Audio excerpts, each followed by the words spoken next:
قاصدنا واغفر لنا ما مضى يا واسع الكرم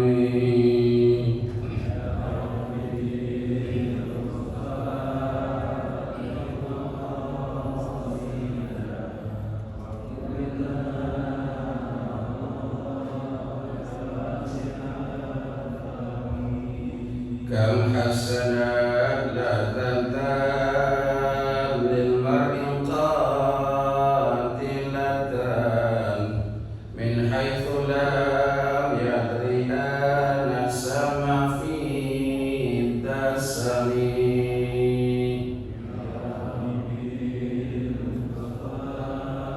بلغ مقاصدنا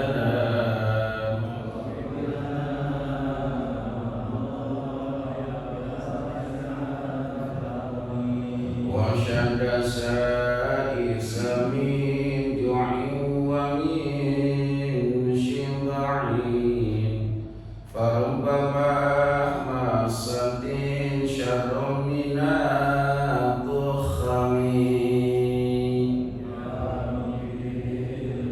مصطفى بلغ مقام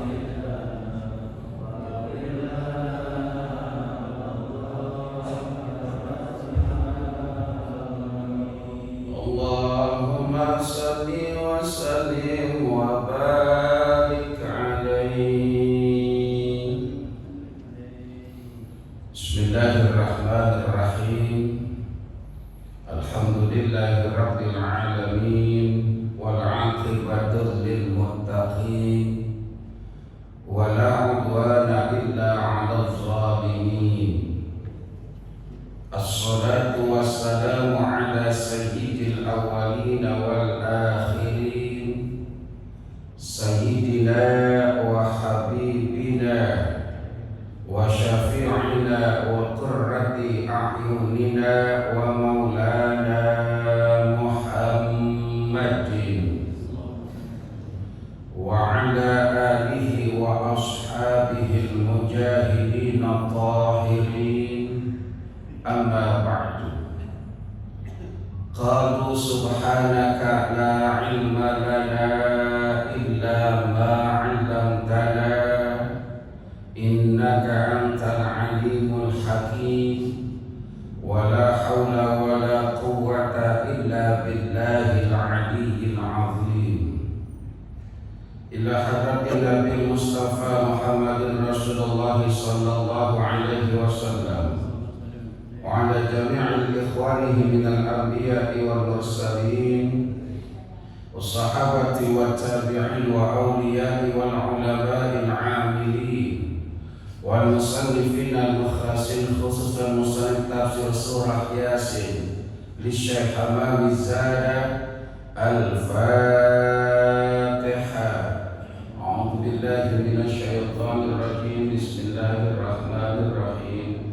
Alhamdulillahi rabbil alamin arrahmanir rahim maliki yaumiddin iyyaka na'budu wa iyyaka nasta'in ihdinas siratal mustaqim siratal ladzina an'amta 'alaihim ghairil maghdubi 'alaihim waladdallin.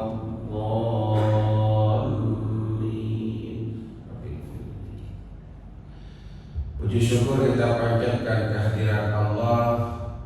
Salawat salam semoga selalu tercurah kepada baginda Rasul Nabi besar Muhammad sallallahu alaihi wasallam. Para bapak, ibu dan saudara-saudara, alhamdulillah seiring dengan berjalannya waktu, saat ini kita tengah berada di tanggal 8 bulan Dzulhijjah di Indonesia khususnya, yang berarti sebentar lagi kita akan memasuki tanggal 10 Dzulhijjah. Ada kesunahan yang muakkad di tanggal 10 Dzulhijjah dan ayam tasyrik, di mana kita disunahkan untuk berkurban Dari sebagian harta yang Allah anugerahkan, kita diperintahkan berkurban kurban fasalli li rabbika wanhar. Berbagi kepada sesama melalui hewan kurban. Al-udhiyatu lisahibika bikulli sya'ratin hasanah. Mudah-mudahan kurban sebagai wujud ketaatan kita kepada Allah akan membuahkan pahala dan keridhaan dan akan menjadikan kita sebagai hamba-hamba Allah yang taat yang akan mendapatkan ridha Allah Subhanahu wa ta'ala. Amin ya rabbal. Baik, kita lanjutkan kajian kita pada surah Yasin, pada kitab tafsir Yasin Syekh Amami Zada. Wa in kullu lamma jami'an ladaina muhdarun.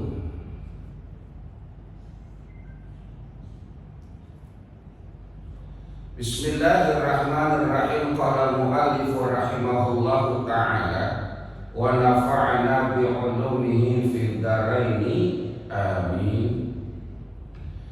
Wa in kullu lamma jami'an ladaina muhdarun. Sebelum ayat ini, kajian ayat yang di atas, alam yarau kam ahlakna qablahum minal qurun. Ini juga belum selesai kita bahas. Saatnya kita sudah bahas pada 2 minggu yang lalu, ya, Sabtu 2 minggu yang lalu, di Sabtu pertama. Tapi berhubung waktu itu saya berhalangan karena berada di Semarang, maka di Sabtu yang ketiga ini kita lanjutkan, ya. Alhamdulillah.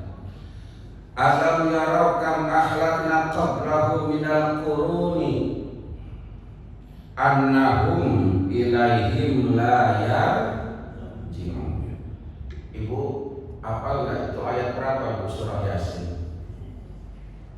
Ada yang hafal ayatnya? Tapi kalau Yasin mah hafal ya, Bu? Iya, hafal dong, Bu. Ya sama sin. Allahumma shalli ala Muhammad. Alam yarau kam ahlakna qablahum minal qurun. Apakah kamu tidak melihat? Apakah kalian tidak melihat akhlakna bagaimana kami hancurkan qablahum orang-orang sebelum kamu minal quruni, ya. Qurun itu pada waktu tertentu. Annahum sesungguhnya mereka ilaihim kepada mereka layajiun tidak akan kembali.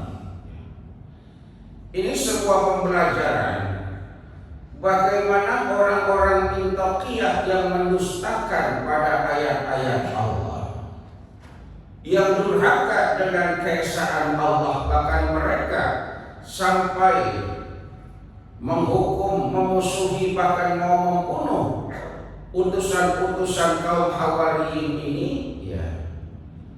Mereka diancam oleh Allah. Apakah kalian tidak melihat bagaimana Allah hancurkan orang-orang sebelum kalian, yakni alam yukhbir ahlal Makkah wal qurun ahla kullah hasratin samu bidzalika litarihim fil wujud, yakni alam yukhbir ahlal Makkah. Ini pembelajaran buat orang Makkah. Muhammad, sampaikan kepada mereka, apakah mereka tidak melihat bagaimana orang-orang yang ingkar terhadap keesaanku, akhlakna, kami hancurkan mereka. Jadi banyak sekali dalam Quran itu kaum-kaum dan kelompok-kelompok tertentu, ya, yang memusuhi Rasul-Rasul Allah, yang memusuhi Nabi-Nabi Allah, yang tidak beriman kepada Allah, mereka dihancurkan, ya. Mereka dihancurkan oleh Allah, ya. Pada waktu tertentu, namanya kurun, minal kurun. Kurun itu kalau bahasa kita, ya, itu kurun itu bahasa Indonesia atau bahasa Betawi, ya. Dalam satu fase gitu, ya, masa kurun, dalam kurun waktu tertentu gitu, ya. Jadi di bahasa Arab juga dinamakan dengan kurun, ya. Kenapa disebut kurun? Wal kurun ahlu kulla hasri, ya. Qurun itu artinya para penduduk yang berkumpul pada satu masa. Namanya qurun ya dalam bahasa Arab ya. Sebab kadang-kadang ada beberapa bahasa Arab yang dipakai di bahasa Indonesia, tapi kadang-kadang kita orang Indonesianya lebih populer ketimbang orang Arabnya ya. Contoh, halal bahasa Arab apa bahasa Indonesia? Bahasa Arab ya. Bihalal bahasa Arab apa bahasa Indonesia? Bahasa Arab. Tapi orang Arab sendiri kagak tahu apa itu halal bihalal. Tanya orang sono. Tanya Tuhan saya ada halal bihalal apa enggak? Enggak halal bihalal, mah halal bihalal. Tapi kita orang Indonesia lebih Arab dengan pakai bahasa halal bihalal. Contoh, asal kata syekh itu artinya orang tua. Asal kata syekh itu orang tua. Kemudian dipakai ya di Arab itu kalimat syekh, orang tua yang alim. Ya, orang tua yang alim. Yang al-alim, al-alamah, yang orang yang alim lah gitu kan. Pakai syekh kalimatnya. Tapi bukan berarti kalau ada orang tua dipanggil syekh bukan berarti dia orang alim. Dalam bahasa Arab semua orang tua namanya syekh gitu. Jadi jangan kaget tiba-tiba ada misalkan orang lagi ke warung tuh, syukron ya syekh, langsung cium tangan bolak-balik, syekh. Nggak tahunya orang tua. Jadi sama bahasa itu hati-hati. Kayak bahasa kiai, pernah nggak kita bahas? Ada kiai nggak dipanggil kiai marah. Ada nggak itu? Pernah kita bahas ya? Ya padahal kan kiai itu kan panggilan di satu tempat, di tempat lain kan belum tentu dipanggil itu ya. Di sini dipanggil kiai orang alim, orang masyhur. Lah coba kalau ke Jogja, kiai, nama apa itu? Keraton Surakarta ya. Jadi kita terhadap sesuatu itu jangan parku. Apa parku itu ya? Ya artinya jangan terlalu kaku lah gitu. Kita harus elastis, fleksibel. Allahumma salli ala Muhammad.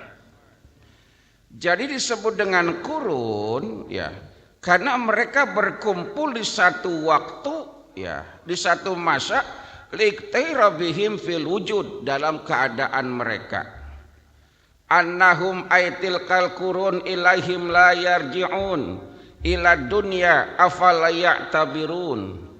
Mereka dihancurkan oleh Allah dan mereka enggak akan kembali lagi ke alam dunia. Itu jadi pelajaran buat kita. Ketika kesuksesan Allah hancurkan, enggak akan kembali. Ketika pangkat dan jabatan Allah binasakan, enggak akan kembali lagi ke alam dunia. Itu jadi pelajaran buat kita semua. Wa in kullul lamma jami'al ladaina muhdarun. Aywama kullu ila jami'il ladaina muhdarun. Wa in quritat bihtafi'i takunu inna makna qad yakni in kullu makhlukin yujma'u yaumal qiyamati fi hadratina. Wa in kullu lamma jami'al ladaina muhdarun. Dan sesungguhnya setiap sesuatu itu ya akan kami kumpulkan dan kami hadirkan pada waktu itu. Aywama kullu illa jami'il ladaina muhdarun. Manusia yang dibinasakan, manusia yang sudah fana, yang mati, itu semua nanti akan dihadirkan, dikumpulkan di suatu tempat yang bernama padang mahsyar.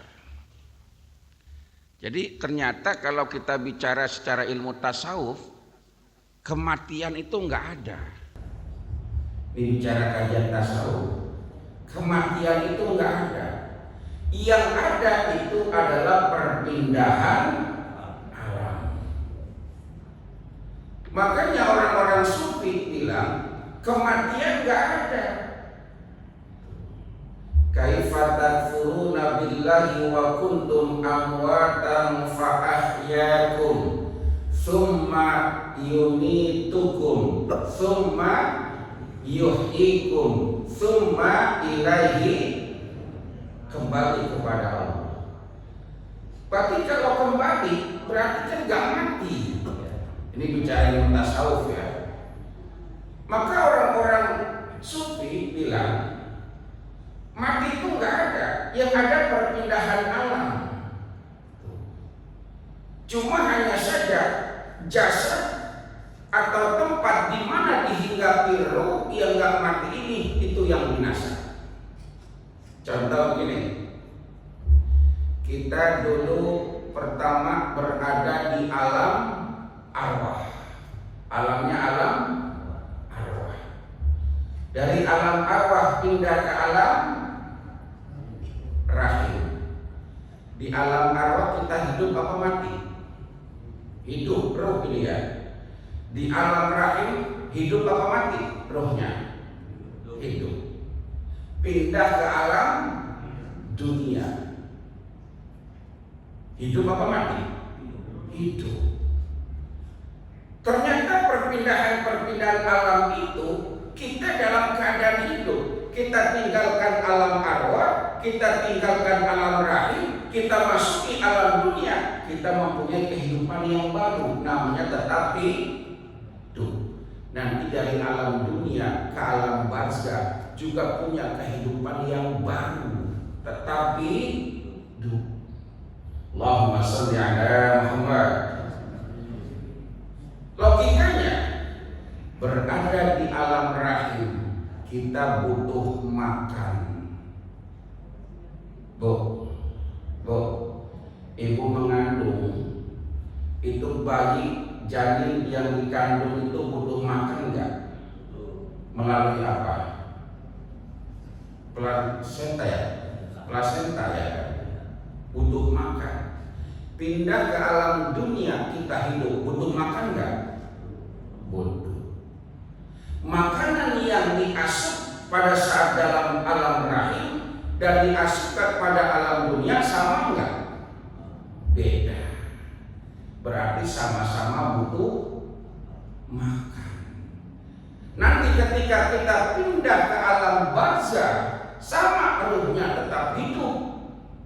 Hanya saja makanannya beda, bentuknya enggak sama. Gampang-gampangan begini deh. Nih gampang-gampangan Pak. Kita pindah alam, pindah tempat, makanannya beda tapi tetap hidup. Kita misalkan di Indonesia, makanan kita pokoknya adalah nasi. Kita pergi ke Eropa, sama-sama hidup enggak? Sama-sama hidup. Sama-sama butuh makan enggak? Sama. Masalahnya makanan kita di Indonesia sama di Eropa sama enggak? Beda. Makanannya berubah menjadi daging atau roti. Berarti kita tetap butuh makan hidup, hanya saja bentuknya beda. Kita punya bekal nih. Jadi jangankan pindah alam, masih satu alam, pindah tempat, bekalnya beda. Contoh, kita di Indonesia, uang kita bernama rupiah. Kita punya uang rupiah. Ketika kita pergi ke Amerika, uang rupiah bisa kita gunakan enggak? Enggak bisa. Kenapa? Alat tukar uangnya di sana bernama dolar. Sama-sama uang, tapi beda tempat, udah beda nama. Itulah keadaan manusia. Di alam rahim butuh makan, di alam dunia butuh makan, entar di alam barzakh juga manusia butuh makan. hanya saja bentuk makanannya yang beda. Allahumma shalli ala Muhammad. Jadi kematian itu bukan akhir segala-galanya. Allah nyatakan mereka semua nanti akan dikumpulkan. Ladaina muhdarun, dikumpulkan pada satu tempat yang bernama padang mahsyar. Dikumpulkan semua ke manusia dari zaman Nabi Adam, Adam Malik, Adam Damiri, Adam Jordan, sampai sekarang Adam Suseno, suaminya Inul. Semua dikumpulkan, semua dihadirkan. Nah, pada saat itu seperti yang disampaikan oleh baginda Rasul, wa tazawizi an amalihi min khairan fadlan wa in syarran fasyarran. Pada saat itu manusia dihadapkan dengan amalnya masing-masing. In khairan, kalau baik, fa khairan, maka balasannya juga baik. Wa in syarran, kalau perbuatannya buruk, maka balasannya juga keburukan. Kama qala Rasulullah sallallahu alaihi wasallam, seperti halnya disabdakan oleh baginda Rasul Nabi besar Muhammad sallallahu alaihi wasallam. Rasul bersabda, "Ma min ahadin illa wa yukallimu rabbahu yaumal qiyamah wa laisa bainahu bainallahi ta'ala tarjumanna wa yanzuru dzalikal 'abdu yaminan wa shimalan fala yura ila ma qaddama min amalihi wa yanzuru tilqa'a wajhihi." Rasul bersabda tentang nanti manusia dihadapkan kehadirat Allah pada hari kiamat. Wa ma min ahadin illa, tidaklah daripada manusia itu satu orang pun, illa kecuali wa yukallimu rabbahu yaumal qiyamah, semua akan ditanya oleh Allah nanti pada hari kiamat. Bahasa kita mah dihisab, ditanya tuh dari apa yang kita perbuat selama kita hidup di alam dunia, nanti dihisab. Ya, makanya jangan khawatir Pak Bu, kita berbuat apapun, sekecil apapun, orang lain tidak tahu, semua ada catatannya, semua akan ada balasannya, insya. Jadi jangan khawatir Pak, kalau kita sholat tengah malam, waduh, gua sembahyang tahajud tengah malam, nggak ada yang lewat, nggak ada yang lihat, nggak ada yang tahu pecatat apa nggak malaikat ya. Jadi nggak usah khawatir, semua kata Rasul akan dihadapkan kepada Allah dan akan ditanya mereka. Walaisa bainahu wa bainallahi tarjumanna, tidak ada dirinya dengan Allah tarjumanna, penterjemah ataupun penghubung.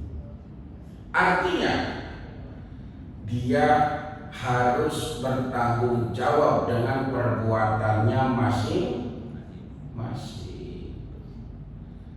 Di dunia pakai pengawal, di padang mahsyar pakai enggak? Orang iso. Di dunia pakai ajudan, nanti di akhirat nggak bisa. Ditanya sama malaikat, oh penerjemah yang datang ajudan segoro gitu, nggak bisa. Nggak ada yang namanya penerjemah, nggak ada yang namanya penghubung, semua masing-masing. Yauma yafirul mar'u min akhi wa ummihi wa abi wa sahibatihi wa bani likulli imri'in minhum yauma idzin sa'noi yughni. Allahumma shalli ala Muhammad. Ini bicara masalah kemandirian, makanya hati-hati buat orang-orang yang hebat yang pada punya ajudan ya. Nanti di padang mahsyar itu urusan amal hisab kita gak bisa diwakilkan pakai ajudan. Jangankan kayak begitu, orang pergi haji aja Pak di Pondok Gede, dipanggil namanya di absen, Imam Syafi'i yang datang, coba kamu judul tulis, no, datang sono, nggak bisa. Ambil gelang, ambil paspor, living cost segala macam masing-masing. Satu-satu semua. Tidak ada yang namanya itu penerjemah, penghubung atau ajudan. Semua akan dihadapkan di hadapan Allah Subhanahu wa taala. Allahumma shalli ala Muhammad. Nah, kemudian saudara, pada saat itu manusia fayadulu dalikal abdu yaminan wa shimalan. Dalam keadaan sendiri manusia itu melihat shimalan yaminan, melihat ke kanan, melihat ke kiri. Kalau bahasa kita apa itu? Apa?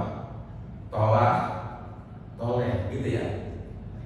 Jadi pada saat di padang mahsyar manusia bingung, tengok kanan, tengok kiri, sopo tonggoku iki, sopo koncoku, sopo boloku ini, siapa temanku, siapa CS ku. Manusia melihat ke kiri dan ke kanan. Artinya melambangkan kebingungan manusia. Bingung manusia di padang mahsyar. What happened? Ayo naon, kan gitu ya. Fayadul shimal yamin, lihat kanan, lihat kiri. Manusia dalam keadaan bingung. Fala yura illa ma qadama min amalihi. Tidak ada yang bisa mereka lihat apapun selain apa yang mereka perbuat semasa hidupnya. Jadi apa yang kita perbuat semasa hidup kita itu nanti yang ada di hadapan kita. Berupa apa? Berupa balasan. Kemudian pada saat itu wa yadhuru tilqa'a wajhi fala yara ila nar, memandang jauh ke depan ternyata yang kelihatan cuma neraka.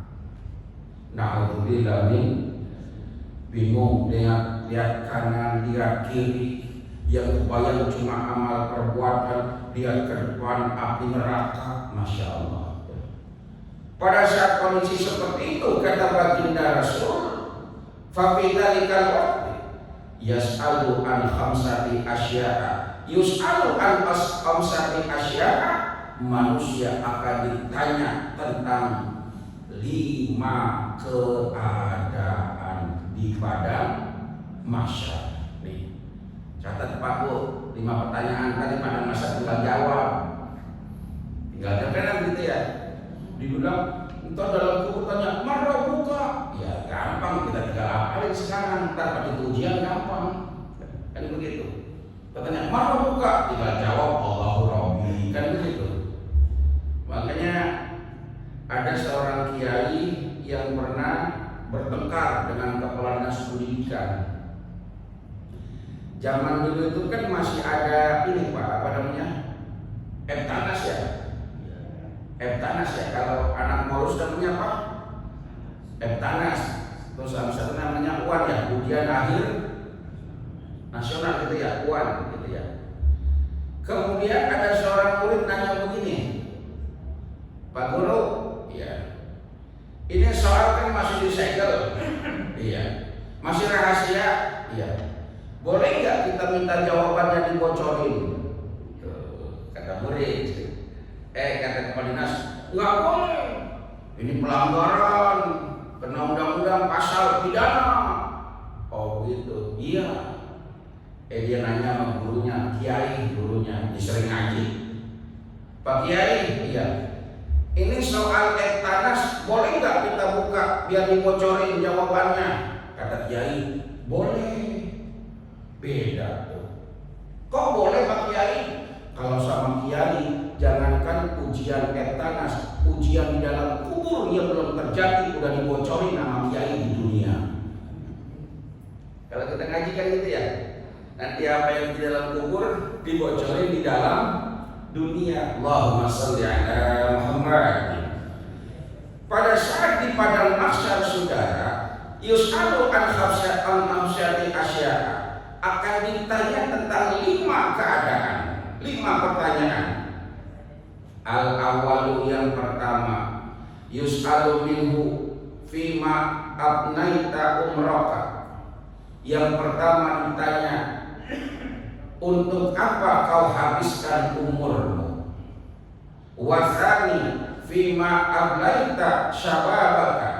Yang kedua ditanya, untuk apa kau habiskan masa mudamu? Wasalisu yang ketiga, min aina iktasabta malaka. Ya. Dari mana kau dapatkan hartamu? Kemudian warabiu yang keempat, min aisya'in saraftahu. Kemana kau habiskan harta itu? Wal khamisu yang kelima, ma'amilta bima alimta. Untuk apa kau gunakan ilmumu? Allahumma salli ala Muhammad. Ini persiapan nih, ini bocoran ujian nih. Ujian di padang mahsyar. Nanti pada saat di padang mahsyar di hadapan Allah, kata baginda Rasul, manusia itu akan ditanya dengan 5 pertanyaan. Yang pertama ditanya kepada mereka, fima abnaita umraka. Untuk apa kau habiskan umurmu? Dikasih umur 60 tahun. Dari mulai akhir balik, kan hisab itu mulai akhir balik. Ya. 40 tahun dipotong 15, 50 tahun dipotong 15. Yang perempuan 60 tahun dipotong 10 tahun dari mulai haid misalkan. Kemana kau habiskan umurmu? Kira-kira kita 40 tahun dari akhir balik itu banyakkan ibadah apa banyakkan maksiat? Bu, sehari semalam banyakkan zikir apa banyakkan ngomongin orang? Kadang-kadang guru juga diomongin. Saya baru dulu, saya imam sekarang tambah gemuk ya saya, tambah gemuk tadi orang ya saya. Jadi kemana umur kita itu akan ditanya. Makanya jangan bangga kalau punya umur panjang. Jangan takjub kalau ada orang dikasih umur lama. Kita kan bilang kalau ada orang umurnya panjang dunianya kita bilang hebat, betul? Ada orang punya umur 110 tahun, ada nggak? Hebat dia, 110 tahun masih gagah, masih sehat. Imam Syahroni baru mau gocap sakit-sakit mulu. Masya Allah. Jangan merasa takjub dengan orang yang diberikan umur panjang. Dan jangan merasa kasihan kalau ada orang alim dimatikan di usia muda. Jangan merasa kasihan. Ada orang alim, orang soleh, baru umur 40 tahun, udah wafat. Ada nggak? Apa kata kita? Kasihan ya, gitu kan? Kasihan. Kita mikirin orang, kita nggak mikirin kita. Kasihan ya, masih muda, padahal orang soleh, ilmunya tinggi hebat, udah mati, gimana ya? Itu preman, bajingan, tengik lagi, umurnya cepet, sehat aja nggak sakit-sakit. Ya Allah, Allah punya kehendak. Ketika ada orang soleh masih muda diangkat, diwafatkan, betapa Allah itu kepingin cepat-cepat memberikan dia kebahagiaan abadi. Amin. Ya Rabbal. Makanya begini, ada sebuah cerita ketika Nabi Ibrahim mau diwafatkan. Ya, Nabi Ibrahim mau diwafatkan, datang malaikat. Ya Ibrahim, ya, saya malaikat pencabut nyawa utusan Allah. Ya, saya diperintahkan menyambut nyawa engkau. Mau diwafatkan. Ini singkat ceritanya aja gitu ya. Kata Nabi Ibrahim, apakah Allah enggak senang dengan orang yang mencintainya hidup dengan penuh kedamaian? Itu bahasanya gitu. Maksudnya Saya kan cinta banget sama Allah. Ngapa Allah gak senang saya itu lama-lama mencintainya? Maksudnya, kenapa kok mau dimatiin aja, gak nanti-nanti aja? Tuh. Laporan kepada malaikat kepada Allah. Ya Rab, masa Ibrahim ngomong begitu? Ya bahasa kita nih, bahasa di pondok. Ibrahim ngomong begitu katanya. Sampaikan malaikat, apakah tidak bagus kalau orang yang dicintai kepengen cepat-cepat ketemu sama orang yang mencintainya? Kira-kira paham apa enggak nih? Nabi Ibrahim begitu cinta sama Allah, Allah pengen buru-buru ketemu sama orang yang dicintai. Seperti itulah keadaan orang-orang soleh yang diwafatkan dalam usia muda. Allah pengen cepat-cepat memberikan kebahagiaan dan kedamaian yang hakiki. Amin ya rabbal. Tapi gak termasuk Imam Syahroni. Dia masih muda, repot urusan. Amalnya belum banyak, kebaikannya belum banyak ya. Kemana umur mau kau habiskan? Makanya orang hebat bukan yang usianya panjang, tapi bagaimana dia mampu memanfaatkan umur itu untuk cinta patuh taat tunduk ibadah kepada Allah Subhanahu. Makanya umur itu amanat, Pak. Amanat, Bu. Usia lama, umur panjang, wa nabluukum bisyarri wal khair. Allah uji kita dengan kenikmatan dan dengan kesengsaraan. Kenikmatan, ujian, kesengsaraan, cobaan. Kita kadang-kadang bilang kalau sengsara dicoba, padahal kenikmatan ujian. Banyak orang yang lulus diuji dengan kesengsaraan, tapi diuji dengan kenikmatan. Banyak manusia yang gagal, betul? Diuji dengan miskin, ibadah rajin ibadah, ama kiai dekat, ama agama semangat, ama pengajian, rajin. Tapi pas gitu jadi orang kaya, ama masjid minggir kayak udah mudius, ama kiai jauh, ama agama jauh. Diuji dengan miskin lulus, diuji dengan kaya gagal. Jadi orang biasa, Masya Allah, sama kita ramah, jamaah, dapat jabatan, sombong, nggak mau gaul sama masyarakat. Dia nggak sadar siapa yang mendirikan dia jadi orang hebat. Padahal semua itu karena rakyat dan bangsa Indonesia. Gagal mereka, maka hati-hati, semua itu akan ada balasannya. Pertama yang ditanya adalah tentang umur kita. Allahumma sholli ala Muhammad.